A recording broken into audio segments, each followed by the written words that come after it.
Hello my beautiful hammerheads and welcome back to another Warhammer Plus review. It's a Hammer and Bolter episode called A New Life. So, I just finished it and my initial feeling is very good. But before I dive more into my feelings and first impression of this episode, let's talk about the episode first. The overall story is we have a family with a newborn baby. Their unnamed planet is being attacked by Tyranids and they want to escape, well, the planet because they don't want to get devoured. Of course, makes sense. So we get to see how are they coping with the Tyranid invasion, how they're maneuvering through the city because there is a curfew and civilians are being shot by the Astra Militarum because they are not allowed to walk on the streets as they are distractions. And yeah, this is pretty interesting. First of all, let's talk about the animation because somehow many people want to talk about the animation first, and honestly, animation for me is kinda secondary as the story is the most important thing. However, the animation got a little bit better than the animations from before, so they are a little bit choppy sometimes, but as we know that Farsight Studios can and have done very fluent animations for other clients, that this is an artistic choice. And it's okay, I like it. It's probably 20 frames per second or somewhere in there around. When you're in the story, it really doesn't matter. Because let's talk about the most important thing, and that is the story.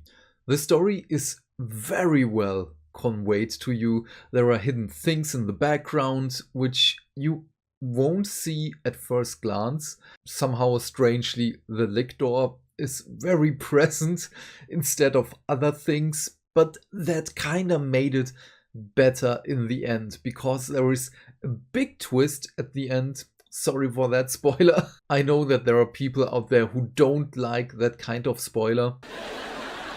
Anyway, at the end, there's a very unusual twist. Oh! Oh no! Oh, now I know there's a twist! I'm gonna spend the whole film guessing what it is! Damn you, Dominator! But otherwise, this would have been a pretty bland story because we all know these kinds of stories right now because it's nothing new that a family tries to get away from an invasion from an external threat. And there are some roadblocks in the way, of course. So this is nothing new. And the whole build up for the end, it's beautiful. The art style, of course, it's 40k.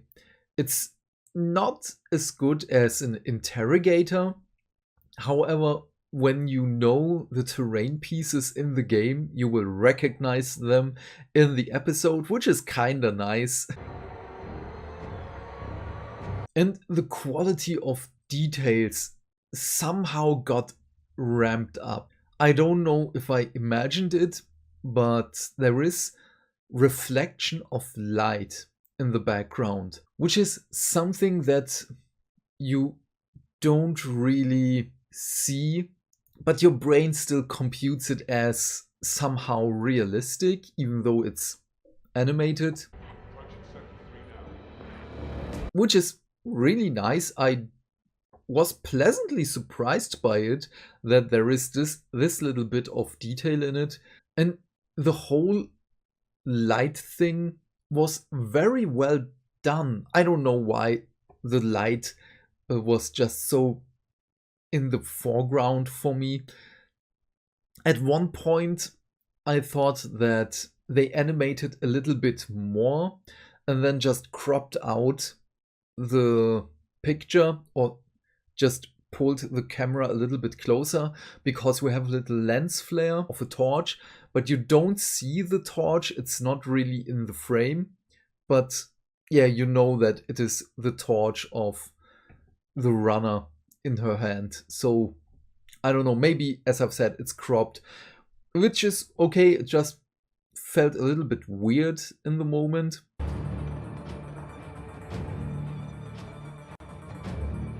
But as I've said, I'm very well and very pleasantly surprised with the animation. So it really got better. There are a few shocking moments in the story, which of course I won't spoil because that would take the shock out of it. One thing that really saddened me was that the heavy bolter in this episode had a better sound design than the heavy bolter in Angels of Death Season 1, which is so sad. When you have the Unreal Engine animated series and then a probably also Unreal Engine animated series, but in a different art style, because Hammer and Bolter is in 2D art style. But yeah, that kind of made me sad. So there isn't much more to say about it. As I've said, I really enjoyed this episode. I kind of hoped for a little bit more of the Tyranid invasion, maybe 1 or 2 minutes more of the episode, and that we see the whole waves of Tyranids coming against the Astra Militarum and how the family has to run away from the battlefield. But that would have needed another build up to the whole situation. So I understand from a storytelling perspective why they decided against it. So in the end, this episode is an 8 out of 10 surviving Astra Militarum soldiers in the first wave of the Tyranids. It's kinda sad that we don't have more Age of Sigmar animations, but this is the perfect time for an Astra Militarum animation to come out, as the Cadia Stance box was just available for pre-order 4 days ago.